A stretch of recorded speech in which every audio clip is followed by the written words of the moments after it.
कैसा लग रहा है गिर के? गौरांग भाई क्या गया? बहुत अच्छा लग रहा है। कुणाल भाई आप इतने उदास क्यों हो?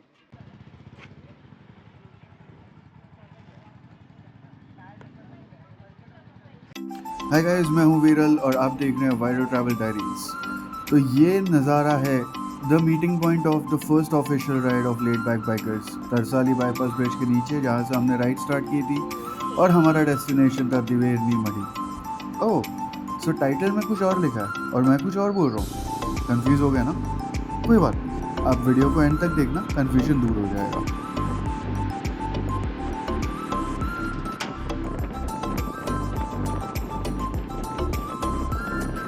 सुबह सुबह की राइड हमेशा थोड़ी सी डिफ़िकल्ट होती है। डिफ़िकल्ट इसलिए क्योंकि ये ट्रक वाले जो होते हैं ना, इनको खाली रोड मिलता है और ये एकदम डेंजरसली भगाते हैं, डेंजरसली चलाते हैं।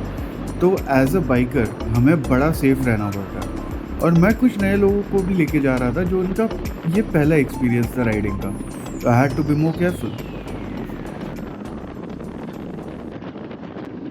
जैसे ही आप नेशनल हाईवे छोड़ के स्टेट हाईवे पे आते हैं ना, तो पूरा एक ट्रांसफॉर्मेशन दिखता है।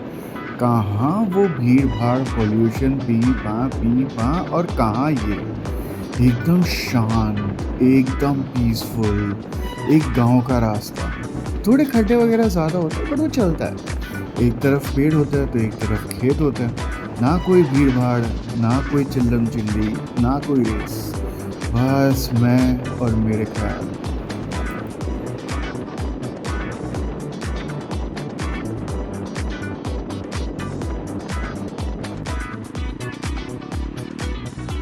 हमारा डेस्टिनेशन प्लान था, हम जा रहे थे दिवेरनी मढ़ी। ये नर्मदा किनारे पे बसा हुआ एक बीच है। बालाजी मंदिर से राइट लेना होता है, गांव के रास्तों से जा चलकर एक बीच के ऊपर आकर हम नर्मदा में डुबकी लगाने वाले थे।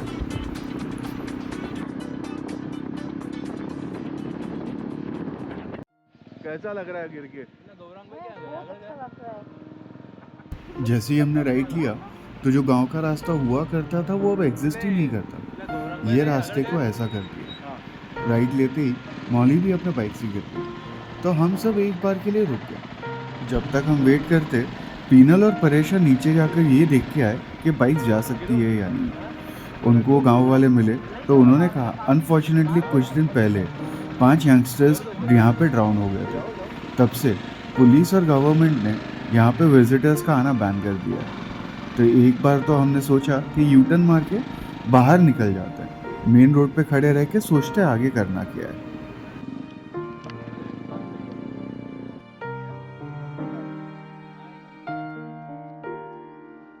अब वक्त आ गया आपका कंफ्यूजन दूर करने। क्योंकि दिवेरनी मढ़ी बंद था, हमने वहाँ पे बाहर खड़े होकर डिसाइड किया कि यहाँ से सिर्फ 10-12 किलोमीटर पे नारेश्वर बीच है। वो भी तो एक नर्मदा किनारा है ना, तो अब हम सब वहाँ चलेंगे। तो ये था रीज़न कि मेरे टाइटल में नारेश्वर बीच लिखा है, बट मैंने कहा था कि मेरा डेस्टिनेशन दिवेरनी मढ़ी था। अब कैनल रोड से होते हुए हम निकले। हार्डली अबाउट 25-30 मिनट्स में हम नारेश्वर बीच पहुंचने वाले थे।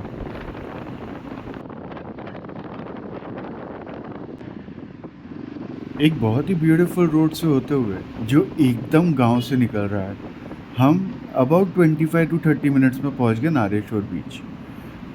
ये जो रास्ता है ना, ये पूरे रास्ते में आजू बाजू अगर आप देखो, दोनों जगह पे आश्रम है। इन आश्रमों में जो नर्मदा परिक्रमा करते हैं ना यात्री, उनके लिए रहने की सुविधा होती है। नर्मदा हमारे लिए एक बहुत पवित्र नदी है। काफ़ी लोग पूरी यात्रा पैदल करते हैं। Can you believe it? 2200 kilometres की ये यात्रा होती है जो लोग पैदल कवर करते हैं।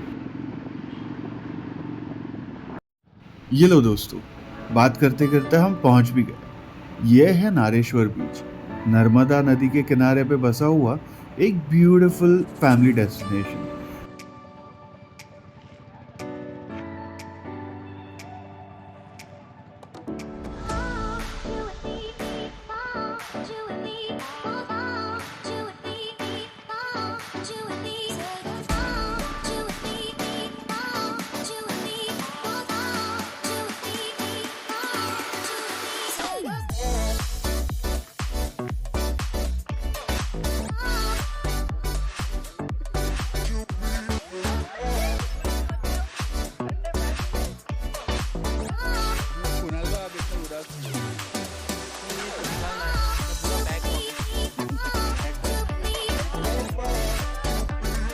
यार भूख तो हम सबको लगी। जैसे ही यहाँ पे पहुंचे हमने देखा कि एक शैक ओपन था जिसमें एक कपल गरम गरम भजिया और गरम गरम चाय सर्व कर रहा था। हमने कहा कि कीप इट कमिंग भाई, मतलब there is no limit to what we can ईट।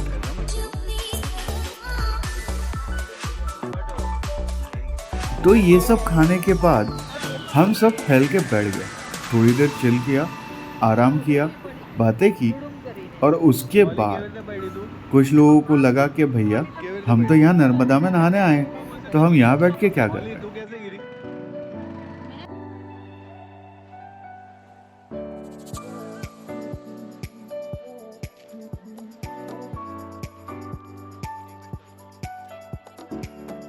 हम में से कुछ लोग चेंज ऑफ क्लोथ्स लेकर आए थे क्योंकि उन्होंने ऑलरेडी डिसाइड कर रखा था ना कि वो तो नर्मदा में नहाएंगे। अब मेरी तो हिम्मत नहीं थी यार इतनी ठंड में नर्मदा नदी के अंदर जाने के लिए, तो हम बाहर किनारे पे खड़े थे, बातें कर रहे थे, मस्ती कर रहे थे, फोटोज खींच रहे थे।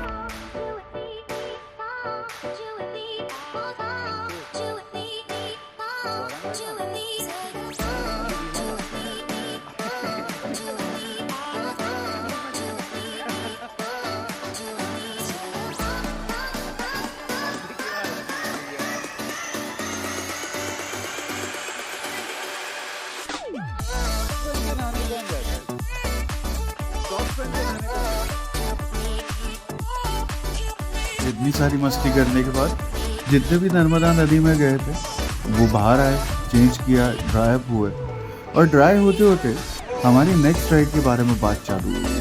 तो नेक्स्ट राइड देखनी है तो चैनल को सब्सक्राइब कर लेना। तो चलो, ये थी हमारी आज की राइड नारेश्वर बीच के लिए। अब मिलते हैं अगली राइड पे, अगले एडवेंचर पे, एक अगले ट्रैवल स्टोरी के साथ। तब तक के लिए खुश रहो।